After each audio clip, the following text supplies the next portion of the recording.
धर्मदास जी अयोध्या जी से। जय श्री राम। सीताराम महाराज जी, आपके चरणों में कोटि कोटि प्रणाम। महाराज जी, देहाभिमान की निवृत्ति कैसे हो? सदगुरु के चरण आश्रय से, किसी साधन से नहीं। क्योंकि जिस साधन का हम आश्रय लेते हैं उसमें कर्तृत्व भाव बना रहता है। अहंकार विमूढ़ आत्मा कर्ता हमिति मन्यते, उसमें अहम पुष्ट होता रहता है। और जब हम गुरु चरण आश्रित रहते हैं तो गुरुदेव भगवान की कृपा से 20 साल से मौन है। गुरुदेव भगवान की कृपा, उनकी आज्ञा पर रहने से अहंकार का नाश हो जाता है। तिनके संगत रहत जाति कुल मद सब नंसई, संतत सेवक सदा भजत जे श्री हरिवंशई।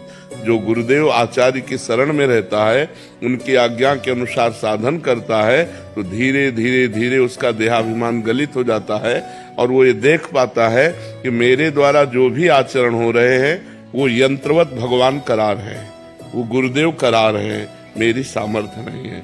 जो गुरुदेव की चरण पंकज पराग का रज का सेवन करता है वो बहुत बड़भागी देहाभिमानी रहित हो जाता है।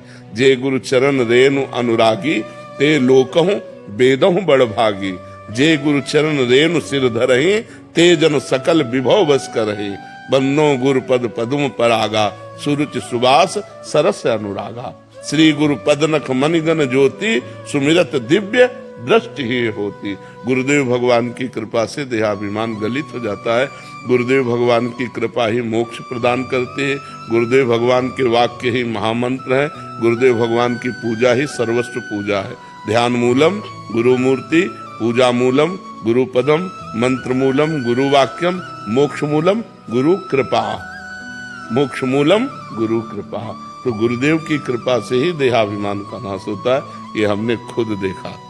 जब गुरुदेव भगवान ने दर्पण दिखाया कि तुम क्या हो, तब समझ में आया कि अरे नहीं नहीं, ये तो गुरुदेव की कृपा से हो सकता है कुछ। तो गुरु कृपा ही केवलम, गुरु कृपा से ही देहाभिमान का नाश होता है।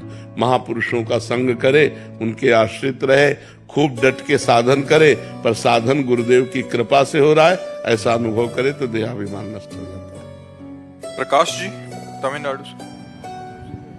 महाराज जी राधे राधे। महाराज जी, भगवत गीता में 3 मुख्य योग का वर्णन किया है, कर्म योग, भक्ति योग और ज्ञान योग। महाराज जी, इनमें से कौन सा योग जीवन में सर्वश्रेष्ठ है? सब अपनी जगह श्रेष्ठ हैं। अपनी बुद्धि को देखना चाहिए कि मैं किस योग का अधिकारी हूँ। यदि खूब कर्मठता है, कर्म प्रवीणता है, कर्म में रति है, तो निष्काम भाव से कर्म योग के अधिकार का वो प्राणी है, मनुष्य है। जो भगवान की चर्चा सुनते ही हृदय आसक्त हो रहा है, दैन्यता है, भगवान का नाम प्रिय लगता है, लगता मेरे से तो कुछ हो नहीं सकता, हे भगवान शरणागत प्रतिपाल।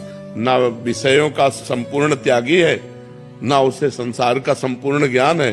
वो अपने को अधम समझकर भगवान की तरफ वो भक्ति का अधिकारी है।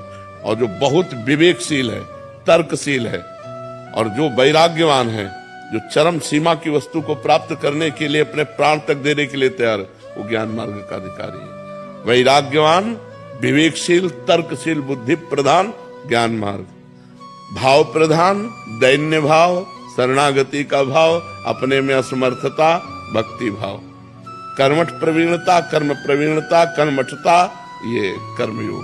तो अपने को देखना चाहिए कि अपना भाव किधर है, कर्म प्रधान है या भाव प्रधान है या ज्ञान प्रधान है। जिधर हो उधर मार्ग भगवान ने, इसीलिए अलग अलग सबको एक मार्ग में नहीं चलाया जा सकता, और सबका फल एक ही है।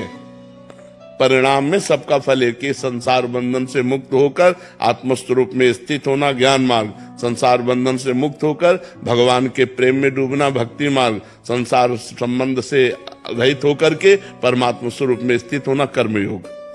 वही परमात्मा है, वही भगवान है, वही ब्रह्म है। जो ज्ञानी लोग जिसे ब्रह्म कहते हैं, भक्त उन्हें भगवान कहते हैं, योगी उन्हें परमात्मा कहते हैं।